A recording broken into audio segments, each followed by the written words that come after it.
اس آیت میں اللہ نے شراب کی حرمت اس وقت تک برقرار رکھی جب تک کہ انسان سمجھنے کی طاقت نہ رکھے۔ بس جو اپنی بات کا مطلب نہ سمجھ سکے وہ مدہوشی میں ہے، اور جو سمجھنے لگے وہ مدہوشی سے باہر نکل آیا۔ میں نے مولانا سے کہا، تم تو فقہا کے علم سے محبت کرتے ہو، بتاؤ تمہارے علماء سرمستی مدہوشی کو کیسے بیان کرتے ہیں؟ مولانا نے فرمایا، امام احمد بن حنبل سے پوچھا گیا کہ کسی کے مدہوش ہونے کی پہچان کیا ہے؟ انہوں نے کہا، جب وہ اپنے لباس کو دوسروں کے لباس سے نہ پہچان سکے اور اپنے جوتے کو دوسروں کے جوتوں سے الگ نہ کر سکے تب وہ مدہوش ہے۔ امام شافعی نے فرمایا، جب انسان کی گفتگو بگڑ جائے اور وہ اپنے رازوں کو فاش کرنے لگے تب وہ شراب کی مدہوشی میں ہے۔ داؤد الاصفہانی نے کہا، جب کسی کی تمام پریشانیاں ختم ہو جائیں اور وہ اپنے راز دوسروں پر کھول دے تو وہ مدہوش ہو چکا ہے۔ مولانا میری باتیں سنتے رہے، پھر انہوں نے آنکھیں بند کر لی اور خاموشی میں ڈوب گئے۔ ہوا میں بلبلوں کی آوازیں اور دریا کی مدھر سرگوشیاں گونج رہی تھی۔ پھر مولانا نے دھیرے سے کہا، تو کیا عشق بھی مدہوشی ہے؟ میں نے جواب دیا، ہاں، عشق بھی ایک سرمستی ہے، مگر یہ سرمستی شراب کی مدہوشی سے کہیں بلندتر ہے۔ یہ سرمستی وہ نشہ ہے جو بے پیے بھی دل کو مدہوش کر دے۔ یہ وہ مستی ہے جو عقل کو ختم نہیں کرتی بلکہ عقل کو وسعت دیتی ہے۔ یہ وہ نشہ ہے جو نہ تو آنکھوں کو دھندلا کرتا ہے، نہ سوچنے کی قوت کو چھینتا ہے، بلکہ انسان کو حقیقت، صداقت، ٹروتھ کی گہرائیوں میں لے جاتا ہے۔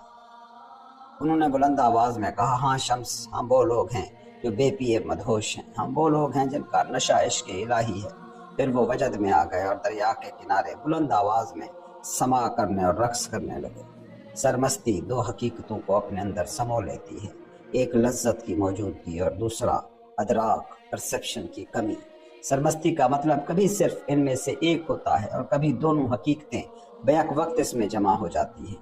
نفس میں ایسی کئی خواہشات اور شہوتیں موجود ہیں جن کا ادراک ہونے پر لذت محسوس ہوتی ہے، مگر اگر انسان ان لذتوں میں چھپی برائیوں کو دیکھ لے تو وہ ان سے بچنے کا فیصلہ کر سکتا ہے۔ یہی عقل، ریزننگ کا کام ہے کہ وہ نفس، ایگو کو روکے اور اسے ان گمراہ کن لذتوں میں بہکنے سے بچائے۔ لیکن جب عقل خاموش ہو جائے اور علم کی روشنی بجھ جائے تو نفس بے لگام ہو جاتا ہے اور پھر کچھ بھی کر گزرنے کو تیار ہوتا ہے۔ جیسے قرآن کہتا ہے، لوگوں اپنے رب سے ڈرو، بے شک قیامت کا زلزلہ بڑی ہولناک چیز ہے۔ جب وہ دن آئے گا تو دودھ پلانے والی مائیں اپنے بچوں کو بھول جائیں گی، حاملہ عورتیں اپنے حمل گرا دیں گی اور تم لوگوں کو سرمست دیکھو گے، حالانکہ وہ سرمست نہ ہوں گے بلکہ اللہ کا عذاب بھی بڑا سخت ہوگا۔ یہ غم اور خوف کی سرمستی ہے جو قیامت کے دن ہر چیز کو اپنی گرفت میں لے لے گی۔ کبھی سرمستی عشق کے شوق سے بھی جنم لیتی ہے۔ عاشق جب محبوب کو دیکھتا ہے تو اس کے الفاظ بگڑنے لگتے ہیں، حرکات بدل جاتی ہیں، وہ عقل و خرد کے دائرے سے باہر نکل جاتا ہے، یہاں تک کہ بعض شدید خوشی کی حالت میں طبعی موت بھی واقع ہو سکتی ہے۔ یہ کیسے ہوتا ہے؟ جب عاشق محبوب کو دیکھتا ہے تو اس کے دل میں خون تیز رفتاری سے گردش کرنے لگتا ہے، یہ قلبی نظام پر شدید اثر ڈال دیتا ہے اور دل کا درجہ حرارت غیر معمولی حد تک بڑھ جاتا ہے۔ پھر ایک لمحہ ایسا آتا ہے جب دل کے اندر کی تمام حرارت کھینچ لی جاتی ہے اور وہ سرد پڑ جاتا ہے۔ یہی عشق کی مستی ہے جو کبھی جان بھی لے سکتی ہے۔ پھر میں نے مولانا کی طرف دیکھا اور کہا، اب اگر تم اٹھ کر ان شراب نوش لوگوں کے پاس جاؤ اور ان سے ہمارے لیے شراب لے آؤ تو جان لو یہ ہم نہیں جو شراب سے سرمست ہوں گے بلکہ یہ شراب ہم سے سرمست ہو جائے گی۔ مولانا مسکرا دیے۔ ہم نے مرام باغ کی طرف چلنا شروع کر دیا۔ میں نے کہا، میں تم سے ایسی باتیں کروں گا جو بے زبان اور بے لفظ ہوں گی، میں وہ حقیقتیں ظاہر کروں گا جو ہر کان سے چھپی ہوں گی، لیکن سب کے درمیان کہوں گا اور انہیں صرف تم سن سکو گے، خلوتوں میں۔ مولانا آہستہ آہستہ میرے بتائے ہوئے راستے پر بڑھ رہے تھے، لیکن وہ بھی بیرونی دنیا کے شور سے مکمل طور پر بہرے نہیں ہوئے تھے۔ انہوں نے کتابیں چھوڑ دی تھی، ان کی زندگی بدل چکی تھی اور پرانا طرز زندگی مٹ چکا تھا، مگر کیا ان کے دل کے کسی کونے میں کوئی باقیات بچی تھی؟ یہ مجھے جاننا تھا، یہ مجھے محسوس کرنا تھا۔ مولانا، پانی جب تک صاف نہ ہو اس میں حقیقت کا راز نہیں جھلکتا۔ جان لو کہ گدلے پانی میں غسل نہیں کیا جا سکتا۔ اگر اللہ اپنے بندوں سے عشق نہ کرتا تو بندوں کے لیے بھی اللہ سے عشق ممکن نہ ہوتا۔ اب بتاؤ، کیا تم عشق کے رستے پر چلنے کو تیار ہو؟ کیا تم اپنے آپ کو اس درجے پر محسوس کرتے ہو؟ ابھی تم ناپختہ ہو مولانا۔ مولانا نے حیرانی سے کہا، کیا میں اب بھی خام ہوں؟ تو پھر مجھے اور کیا کرنا ہوگا؟ میں کیسے ان رازوں کے پردے کو چاک کر سکتا ہوں؟ میں نے کہا مولانا بتاؤ نفس ایگو کیا ہے؟ مولانا نے گہری سانس لی اور کہا نفس خود ہونے کا احساس ہے۔ حضرت عیسیٰ علیہ السلام نے فرمایا ہے اے اللہ تو جانتا ہے کہ جو کچھ میرے اندر ہے مگر میں نہیں جان سکتا کہ تیرے اندر کیا ہے۔ مولانا کسی ٹھنڈے لوہے پر ضرب لگانے کا کیا فائدہ، یہ تو ایسا ہی ہے جیسے گدھے کے کان میں یاسین کی تلاوت کی جائے۔ مولانا نے گہری مسکراہٹ کے ساتھ کہا بہت کم لوگ ایسے ہیں جو اپنے نفس پر غور و فکر کرتے ہیں، اپنے دل کی گہرائیوں میں جھانک کر اسے پرکھتے ہیں۔ جو تم آئینے میں دیکھتے ہو وہ تمہارا جسم ہے، مگر جو تمہارے دل میں جھلکتا ہے وہ تمہارا نفس سیلف ہے۔ تم جس طرف بھی رخ کرو وہاں اللہ کا چہرہ ہے۔ اگر وہ ہمیں نہ دیکھ رہا ہوتا تو ہمارا وجود کب کا مٹ چکا ہوتا۔ عارفین مجاز سراب کے پردے سے حقیقت صداقت کی چوٹی پر پہنچتے ہیں اور یوں وہ اپنی معراج کو مکمل کر لیتے ہیں۔ مولانا نے گہری سانس لی، ان کی آنکھیں پگھل رہی تھی۔ اے شمس میں پک چکا، میں پگھل چکا، اب مجھے حقیقت کے راز میں داخل کر دے۔ کیا تم اب بھی مجھے عشق کے اسرار میں نہیں بلاؤ گے؟ میں نے ایک لمحے کے لیے خاموشی اختیار کی، پھر آہستہ سے کہا تم کہتے ہو کہ تم پک چکے ہو، الحمدللہ۔ کیا تم واقعی سنجیدہ ہو؟ سبحان اللہ۔ کیا تم اپنے دل میں اخلاص محسوس کرتے ہو؟ آمنا و صدقنا۔ تو پھر آخری آزمائش کے لیے تیار ہو انشاءاللہ۔ میں نے مولانا کی آنکھوں میں جھانکتے ہوئے کہا کل چاشت کے وقت تمہیں اکیلے چل کر سلے جانا ہوگا، رومیوں کے شراب خانے سے ایک شراب کا مٹکا لینا ہوگا اور اسے سر عام دن کے وقت پونیا کی گلیوں سے گزرتے ہوئے درگاہ تک لے آنا ہوگا۔ کیا تم یہ کر سکو گے؟ بالکل۔ لوگ تم پر لان تان کریں گے، مجھے پرواہ نہیں۔ علماء تمہارے خلاف فتوے جاری کریں گے، میں پرواہ نہیں کرتا۔ کونیا تمہارے خلاف نفرت میں بھر جائے گا، جہنم میں جائیں کونیا کی چہمگوئیاں۔ مولانا کی آنکھوں میں آگ جل رہی تھی۔ میں نے ان کے چہرے پر نگاہ ڈالی اور مسکرا دیا۔ اب وہ حقیقتاً عشق کی آزمائش کے لیے تیار تھے۔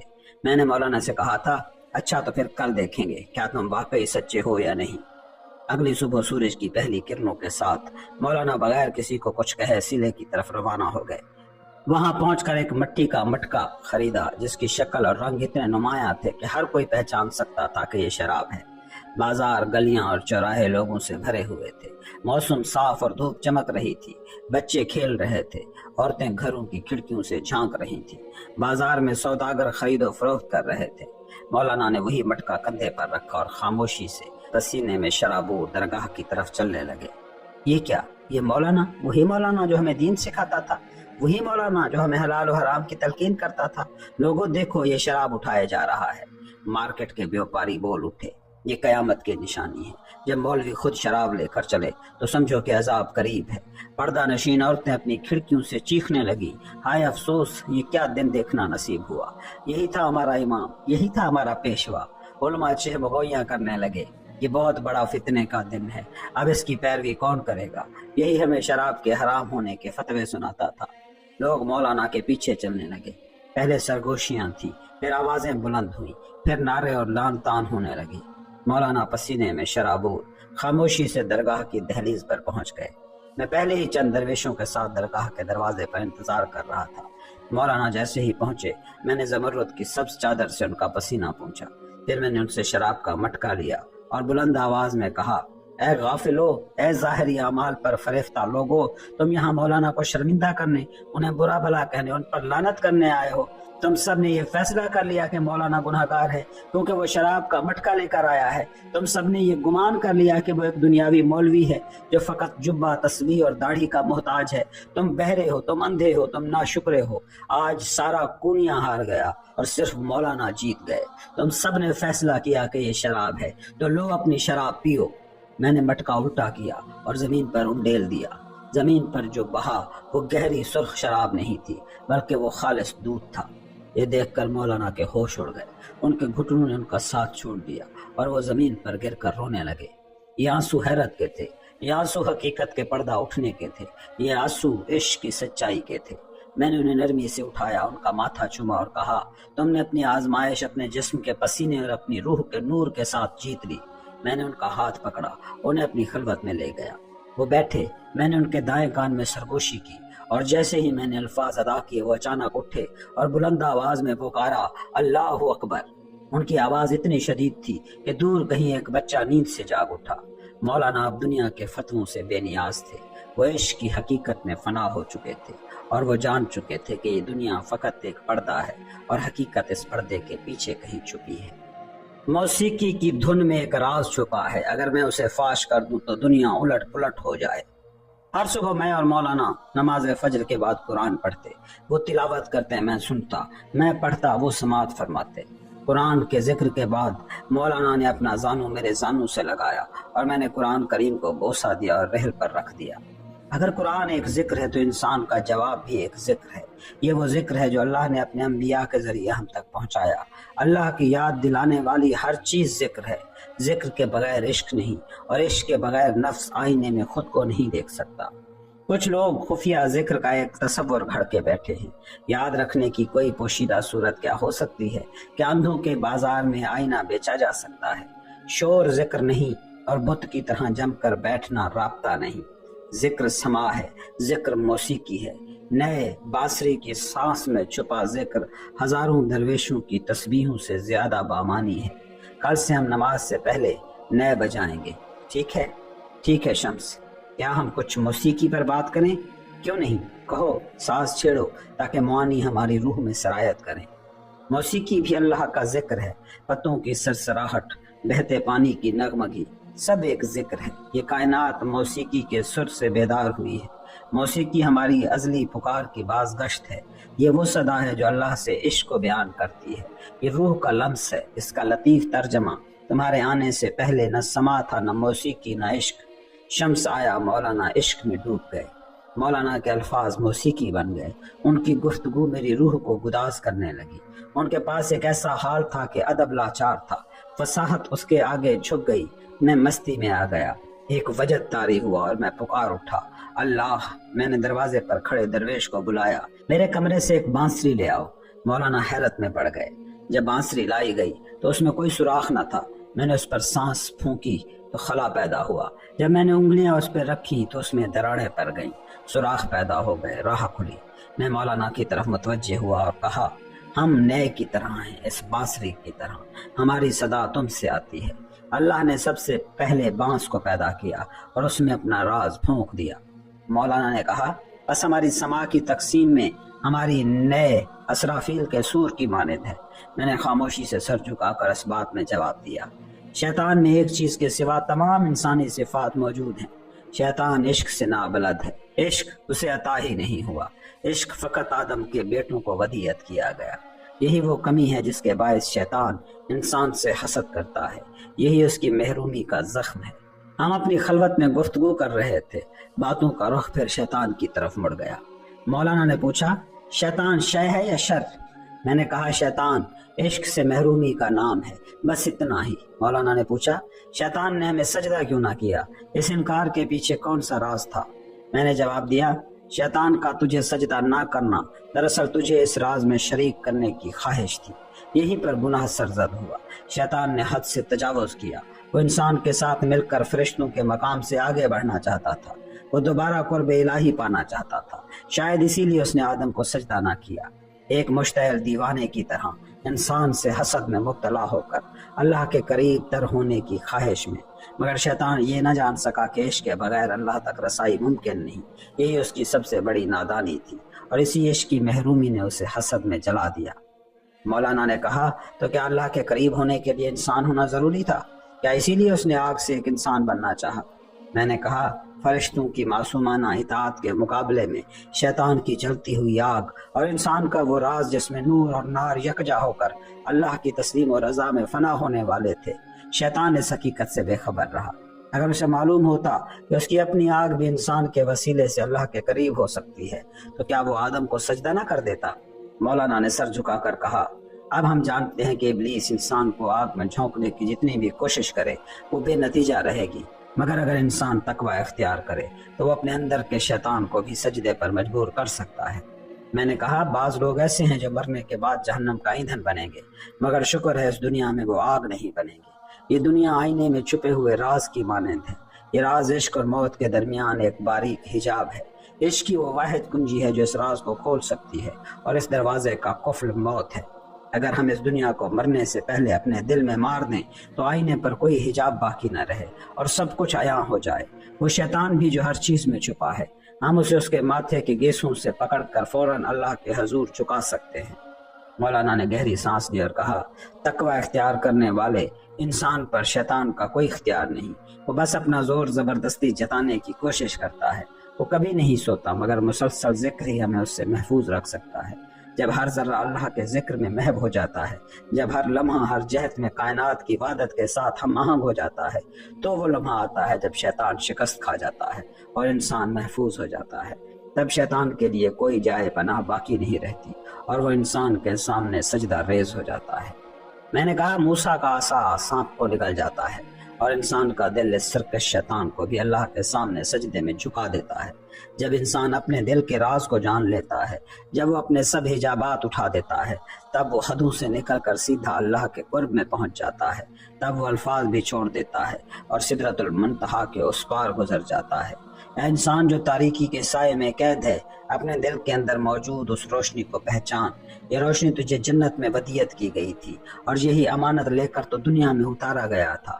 آگ کے درمیان ایک نور کے ساتھ پھر تو اس جسم کی صلیب پر لٹکایا گیا اور تیرے دل میں ایک گلاب کھلا۔ خلوت کی راتوں کے بعد معراج کی تڑپ رکھنے والے مولانا زمین پر لوٹتے اور اپنے حجرے میں ہونے والی سما سے تسلی پاتے، روح کی مسافت میں زمان و مکان کی قید سے نکل کر ماورا پہنچ جاتے۔ ہر راستے کا ایک ادب ہوتا ہے، اللہ سے محبت کرنے کا بھی ایک ادب ہوتا ہے۔ درویشی فقط وہ نہیں جو دل کا کشادہ اور روح کا آوارہ ہو۔ ہم درگاہ کے باغ میں گلابوں کے قریب مولانا رومی کے ساتھ محو گفتگو تھے کہ کچھ فلسفی وہاں حاضر ہوئے۔ انہوں نے کہا کہ ان کے پاس چند سوالات ہیں۔ مولانا نے میری طرف اشارہ کر کے کہا، میرے سوالات کا جواب دینے والا بیٹھا ہے، اس سے سوال کرو۔ فلسفیوں نے آپس میں مشورہ کیا اور ان میں سے ایک کو نمائندہ منتخب کر لیا۔ اس نے سوال کرنا شروع کیا، تم کہتے ہو کہ اللہ موجود ہے لیکن وہ نظر نہیں آتا، ہمیں دکھاؤ تاکہ ہم یقین کر سکیں۔ میں نے کہا، دوسرا سوال بھی کوئی ہے تو وہ بھی پوچھو۔ اس نے کہا، تم کہتے ہو کہ شیطان کو آگ سے بنایا گیا ہے، پھر یہ بھی کہتے ہو کہ وہ آگ میں جلایا جائے گا، کیا آگ کو جلا سکتی ہے؟ میں نے کہا، تیسرا سوال بھی ہے تو پوچھو۔ اس نے کہا، تم کہتے ہو کہ آخرت میں ہر شخص کو اس کے اعمال کا بدلہ ملے گا، پھر لوگوں کو ان کے حال پر چھوڑ دو، انہیں جو چاہے کرنے دو، کسی کو روکنے کی کیا ضرورت؟ میں نے کہا، بس یہی سوالات ہیں یا کوئی اور بھی ہے؟ وہ اسباق میں سر ہلانے لگے۔ میں نے کہا، میرے ساتھ چلو، تمہیں جواب دوں گا۔ ہم اٹھے اور درگاہ کے صحن میں پہنچے جہاں کچھ درویش مٹی کی کچی اینٹیں بنا رہے تھے۔ میں نے زمین سے خشک اینٹ اٹھائی اور سوال پوچھنے والے فلسفی کے سر پر دے ماری۔ وہ درد سے چیخ اٹھا اور فوراً اپنے ساتھیوں کے ساتھ قاضی کی طرف بھاگا۔ مولانا میری طرف یوں دیکھ رہے تھے جیسے پوچھ رہے ہوں، اب کیا ہوگا؟ میں نے ان کی نظروں میں چھپے سوال کو پڑھ لیا اور مسکرا کر کہا، فکر نہ کریں، وہ اپنے سوالات کا ایسا جواب پائیں گے کہ درگاہ میں توبہ کے لیے ہی اب لوٹیں گے۔ جب تک قاضی کے دربار سے طلبی نہ آئی، ہم نے نماز ادا کی۔ آدھے گھنٹے بعد ہمیں عدالت کے لیے بلایا گیا۔ قاضی کی مجلس میں وہی حیران اور پریشان فلسفی کھڑے تھے اور جس کے سر پر اینٹ پڑی تھی وہ سر پر پٹی باندھے کھڑا تھا۔ اس نے شکایت کرتے ہوئے کہا، میں نے سوال پوچھا اور اس نے میرے سر پر اینٹ دے ماری۔ قاضی نے مجھ سے وضاحت طلب کی۔ میں نے سکون سے جواب دیا، یہ کہتا تھا اللہ کو دکھاؤ تاکہ یقین آئے، اب میں اسے کہتا ہوں کہ اپنی تکلیف ہمیں دکھائے تاکہ ہمیں یقین آئے۔ فلسفی حیرت سے بولا، مجھے شدید درد ہو رہا ہے لیکن میں اسے دکھا نہیں سکتا۔ میں نے کہا، تو پھر جان لو جس طرح تمہارا درد حقیقی ہے مگر دکھائی نہیں دیتا، اسی طرح ہمارا معبود حقیقی ہے مگر دکھائی نہیں دیتا۔ وہی فلسفی جو مجھ سے اللہ کو دکھانے کا مطالبہ کر رہا تھا اب درد سے کرہ رہا تھا۔ میں نے قاضی سے کہا، یہ شخص کہہ رہا تھا کہ آگ کو نہیں جلا سکتی، اس لیے شیطان کو آگ سے عذاب نہیں دیا جا سکتا۔ میں نے اسے مٹی سے بنی اینٹ سے مارا جس سے اس کے سر میں درد ہوا، حالانکہ اس کا جسم بھی مٹی سے بنا ہے۔ اب اگر مٹی کو تکلیف دے سکتی ہے تو آگ کو کیوں نہیں جلا سکتی؟ پھر میں نے اس کا تیسرا سوال دہرایا۔ یہ کہتا تھا کہ لوگوں کو ان کے حال پر چھوڑ دینا چاہیے، جو چاہے کریں، کسی کو روکنے کی ضرورت نہیں۔ میں نے جو چاہا وہی کیا، اس کے سر پر اینٹ ماری، پھر یہ اپنے حق کا مطالبہ لے کر قاضی کے پاس کیوں آیا ہے؟ اگر اس فانی دنیا میں چھوٹے سے معاملے میں بھی حق تلاش کیا جاتا ہے تو اس لامحدود آخرت میں حق کیوں نہ تلاش کیا جائے؟ فلسفی یہ حکمت بھری باتیں سن کر نادم ہوا، لاجواب ہو گیا اور سب کے سامنے میرے ہاتھ تھام کر بولا، زندگی میں کبھی کسی کو تمہارے جیسا نہیں پایا۔ میں نے یہی سوال کئی مسلم علماء سے پوچھے، وہ گھنٹوں بولتے رہے مگر میرے دل میں یقین نہ جاگا۔ مگر تم دین کے حقیقی آدمی ہو، تم نے اسلام کو میرے دل کے قریب کر دیا۔ میں نے کہا آؤ اب مولانا رومی کی درگاہ میں واپس چلیں جہاں ہماری ادھوری گفتگو ہمارا انتظار کر رہی ہے۔ مولانا کی آنکھیں مسکرا رہی تھی مجھے اپنے روحانی افق میں بلند ہوتے ہوئے دیکھ کر۔ عشق سکھانے کے لیے پہلے بھروسہ جیتنا پڑتا ہے، پھر روح کی گہرائیوں میں طوفان برپا کرنا ہوتا ہے، تب جا کر محبت اپنے نور میں روشن ہوتی ہے۔ میں جتنا مولانا رومی کی معرفت میں ڈوبتا گیا اتنا ہی دریا مزید گہرا ہوتا گیا۔ اب تک تم درگاہ میں مسجد کی چار دیواری میں بات کرتے رہے، لیکن دیکھو میں کیسا ہوں جو آسمان کے نیچے گفتگو کرتا ہوں۔ اے رومی اٹھو اور بیدار ہو جاؤ، برائی کے دن ختم ہونے کو ہیں اور نیک دل لوگ اب اکیلے نہیں رہیں گے۔